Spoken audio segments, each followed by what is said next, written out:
Pada Muktamar ketiga tahun 1928, Nahdlatul Ulama mulai menunjukkan perkembangan penting di luar pusat awalnya di Surabaya. Melalui pembentukan Lajnatun Nasihin, dakwah NU mulai disebarkan secara lebih terstruktur ke berbagai daerah. Perkembangan itu berlanjut pada Muktamar keempat NU yang digelar pada 17 hingga 20 September 1929 di Semarang. Inilah untuk pertama kalinya Muktamar NU diselenggarakan di luar Surabaya, tepatnya di Hotel Arabistan Kampung Melayu, Semarang. Langkah ini menjadi istimewa karena Semarang saat itu dikenal sebagai salah satu kota penting dalam dinamika politik pergerakan, termasuk dalam konteks perpecahan Sarekat Islam antara si putih dan si merah.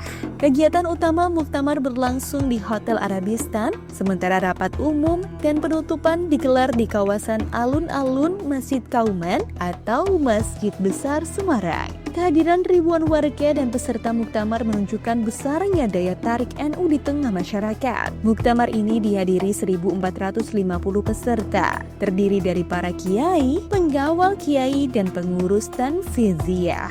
Pada saat itu telah tercatat 63 cabang NU, 13 cabang di Jawa Barat, 27 cabang di Jawa Tengah, serta 23 cabang di wilayah Surabaya dan Madura. Ini menandai semakin luasnya jaringan NU pada masa awal perkembangannya. Meski berakar kuat di pesantren, para kiai telah memiliki tradisi administrasi dan literasi yang rapi. Hal ini tampak dari penemuan manuskrip surat Muktamar NU keempat tahun 1929 di Blora, berupa undangan peserta, lembar pemberitahuan, dan materi Muktamar. Di dalam pemberitahuan itu dijelaskan berbagai hal teknis, mulai dari waktu dan tempat pelaksanaan, penginapan, konsumsi, hingga pendanaan Muktamar. Uniknya, dokumen itu ditulis menggunakan aksara pegon, yaitu bahasa Jawa yang ditulis dengan huruf Arab gundul. Ini menunjukkan kuatnya tradisi literasi pesantren dalam administrasi NU pada masa awal.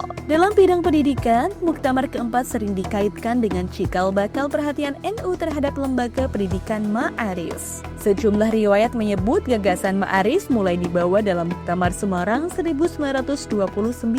Meski sebagian kajian sejarah menilai detail pendiriannya masih perlu diteliti lebih hati-hati. Yang jelas, semangat pendidikan kemudian menjadi bagian penting dari hikmah NU, membuka akses ilmu agama dan ilmu umum bagi masyarakat luas, termasuk kalangan santri, petani, dan rakyat pedesaan. Dalam sidang Bahsul Masail, para kiai juga membahas persoalan-persoalan praktis yang dekat dengan kehidupan masyarakat. Misalnya, Muktamar membolehkan jenazah dikubur menggunakan peti apabila kuburan mengeluarkan air demi menjaga kehormatan jenazah.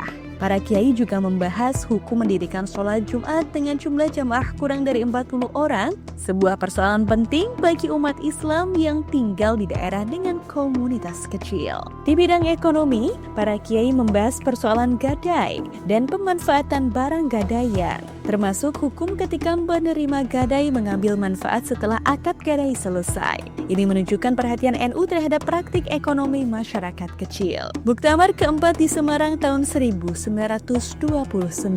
menjadi bukti bagaimana NU mulai memperluas jangkauan organisasi, menata administrasi Muktamar dengan rapi, dan merespons persoalan masyarakat melalui Bahsul Masail. Semoga warisan semangat kemajuan dari Muktamar keempat ini terus menjadi pedoman kita semua.